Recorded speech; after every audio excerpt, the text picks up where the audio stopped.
Hey guys, it's Train Lover 16 again, and I'm back at it reacting to another episode of Stories of Sodor. It's season 6, episode 2, Informant. Uh, no idea what this episode's going to be about, other than somebody is going to try and bring down a fat controller, or spread lies about the railway being unsafe or something.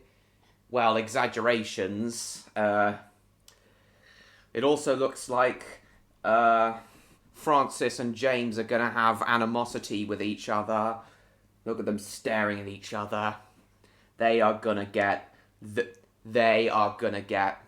bitter with each other. I can tell already.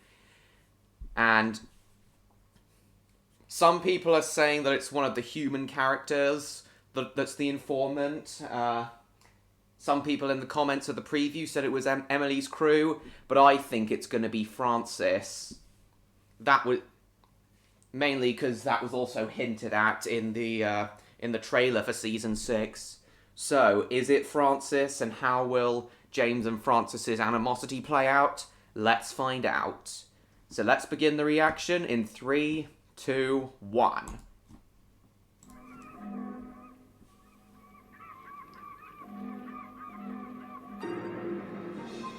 The train, for its type, is the most powerful vehicle on land. And the engines of Sodor are the power behind the docks, industries and branch lines that make up the world-renowned Northwestern Railway. These are the stories of Sodor. The overall quality of Victor Tanzig's overall production quality has definitely improved over the 7 years he's been making this series.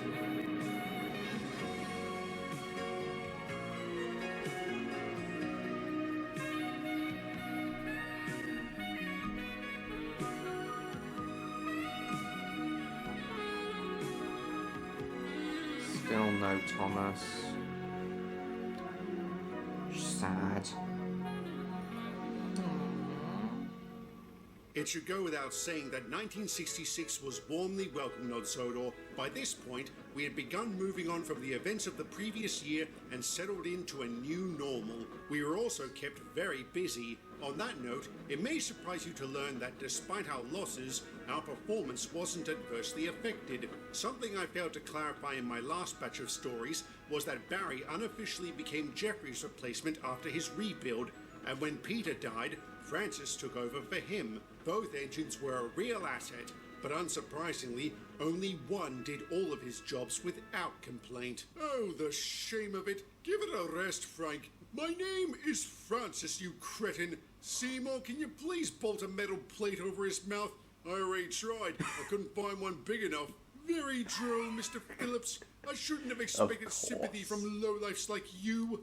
By lowlifes, you mean blokes willing to do their jobs? I mean those without self-respect. You're content to handle dirty trucks because you don't aspire to be any better. And how would pulling coaches make us better? They would endow you with a level of prestige unattainable through goods work. How many truly famous freight trains can you name? The Flying Kipper.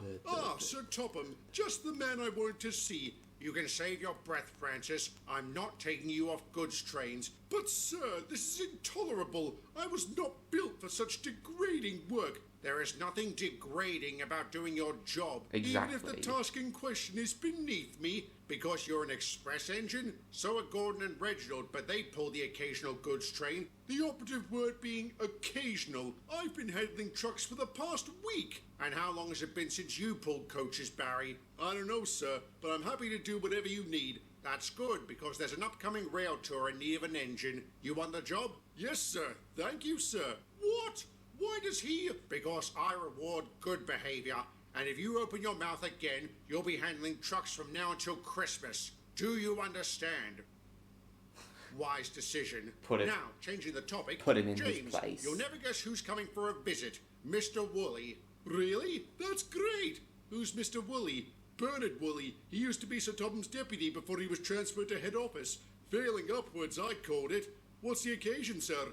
A holiday, I imagine. He's due in on the 11:30. Then you might want to know, sir, that it's 11:20. Thank you, Mr. Phillips. I'll head over to the platform. Excuse me, gentlemen. God, the absolute nerve of that man. I think he revels in my humiliation. Is he always like this? No, sometimes he's a real git. Very droll, Jane. Oh, shut up! Oh, God.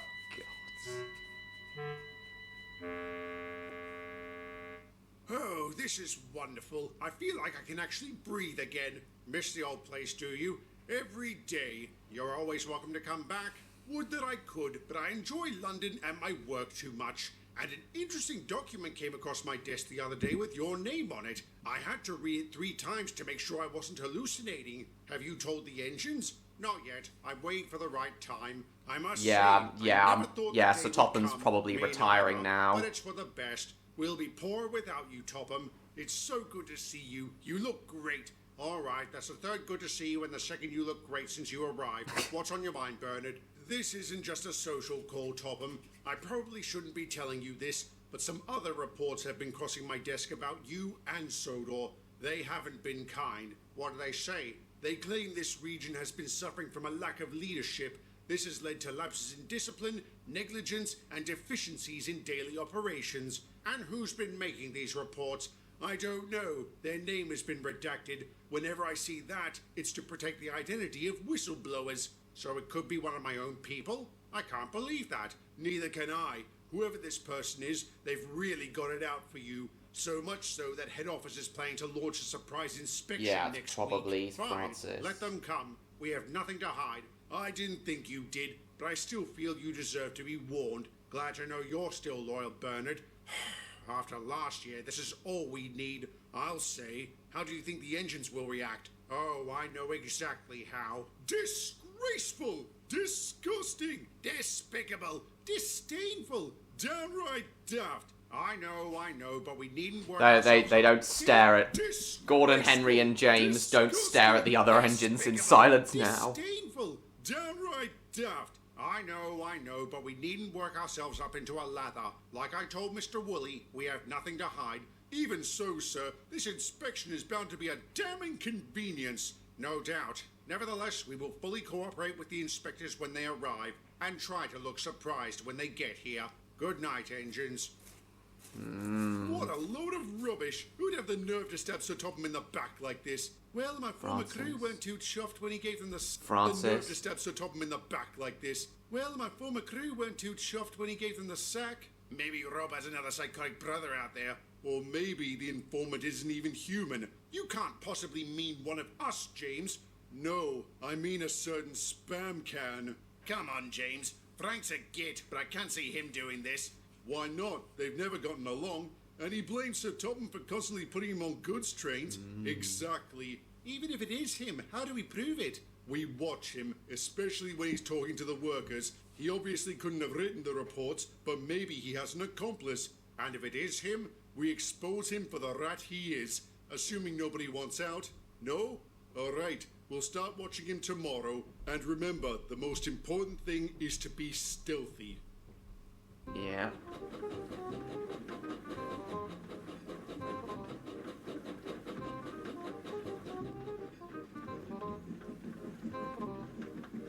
No, he doesn't seem to be saying a word. So it was either Emily's old crew, Francis, or who was the other person? But make him train. Why not? They've never can't mean one of us.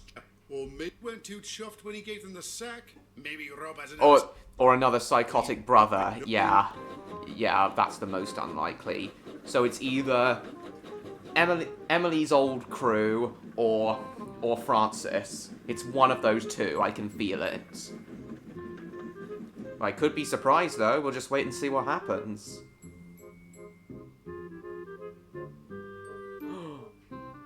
Hello?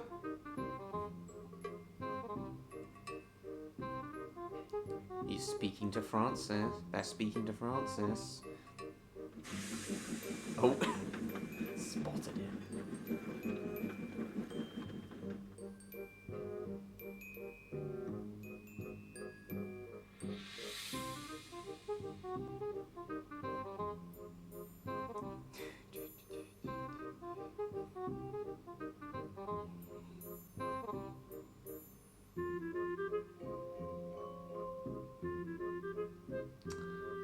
No, it probably isn't. I'm not the spy. Whatever do you mean, Frank? Don't insult my intelligence. I know you've been watching me for the past few days. So much for being stealthy. Try and look at it from our point of view, Francis. I am, and I understand why you would suspect me. You do? Of course. I can't deny Sir Topham and I have a checkered history, but I don't hate the man, even when he gives you degrading jobs. Well, it's not like it's undeserved. Come again? I've been thinking a lot about what Sir Topham said the other day. When he gave Barry that rail tour, it was a reward for good behaviour.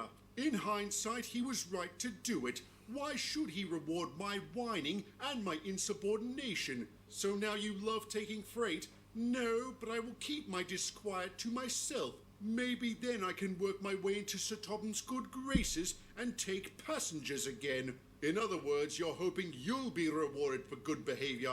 What's wrong with that? It misses the point entirely about why we work the way we do. James, I said I will not complain about degrading jobs because I hope to be rewarded, not that I expect to. Is that not the definition of a really useful engine? We'll agree to disagree there. And it's beside the point. Can you prove you're not the spy? No, I can't. All I can do is swear it isn't me. I have many negative qualities, but treachery isn't one of them.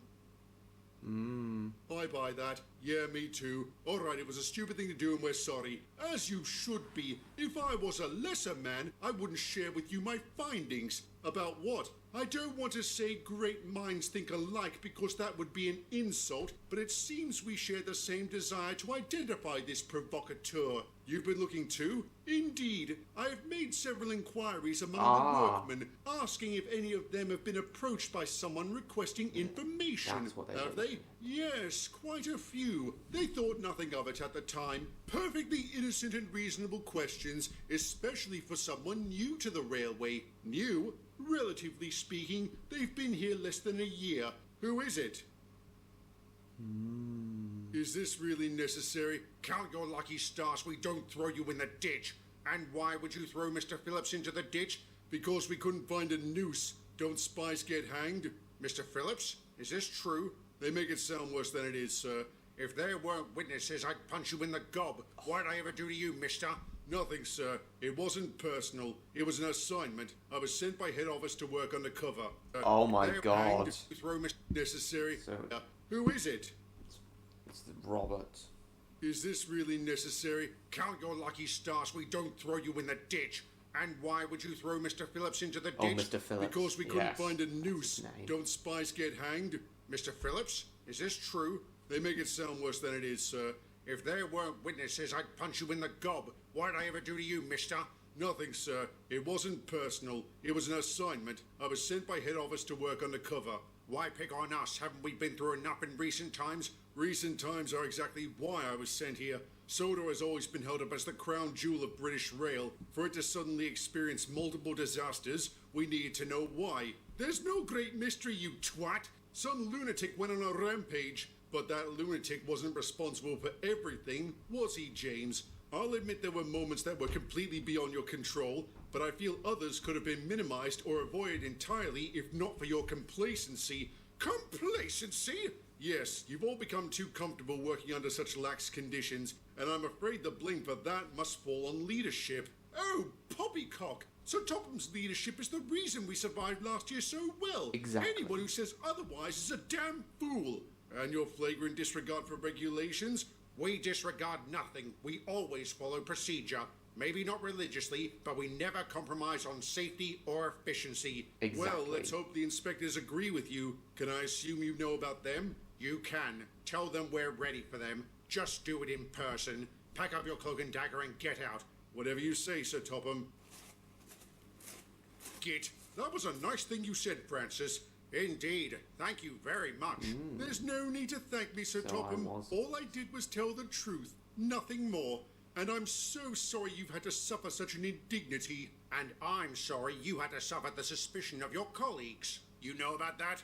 Mr. Phillips knew how to be stealthy, Henry. You did not. Do you know what I'm going to say next? You'll talk to us later? Got it in one, James. Then you should just talk to me, Sir Topham. It was all my idea. I'm sorry, Francis. It's all right, James. I admire your loyalty. That being said, please bear in mind, gentlemen, that I still hate you. Fortunately, he tempered Fortunately, he tempered his wrath long enough to provide a positive statement to the inspectors when they arrived. They spent the next week combing our records and interviewing every animate object on railway grounds. At first, we feared they had some sort of agenda, but it became clear they were looking for the truth, not a scapegoat. Indeed, they were very tactful in their questions and took our answers to heart. Once they had gathered all the facts, they left to file their final report. What it had to say is a story for another day. Ooh. Well, I predict it's a mostly good thing that the report said, but we'll just have to wait and see. Let's see how leadership plays out next week. Can't wait to see how leadership plays out. Oh, so this episode wasn't quite as good as the previous one. It was a bit shorter. Nothing much happened, but I still enjoyed this episode. Let's see how the season progresses from this point on. I can't wait to see. But that's going to do it for this reaction. I hope you're looking forward to next week's one. Thank you so much for watching. Please like, comment, share this video with your friends. Don't forget to subscribe to me, TrainLover16, if you haven't already. And also go subscribe to Victor Tanzig if you haven't already. And I will see you all in my next video. Goodbye, everyone.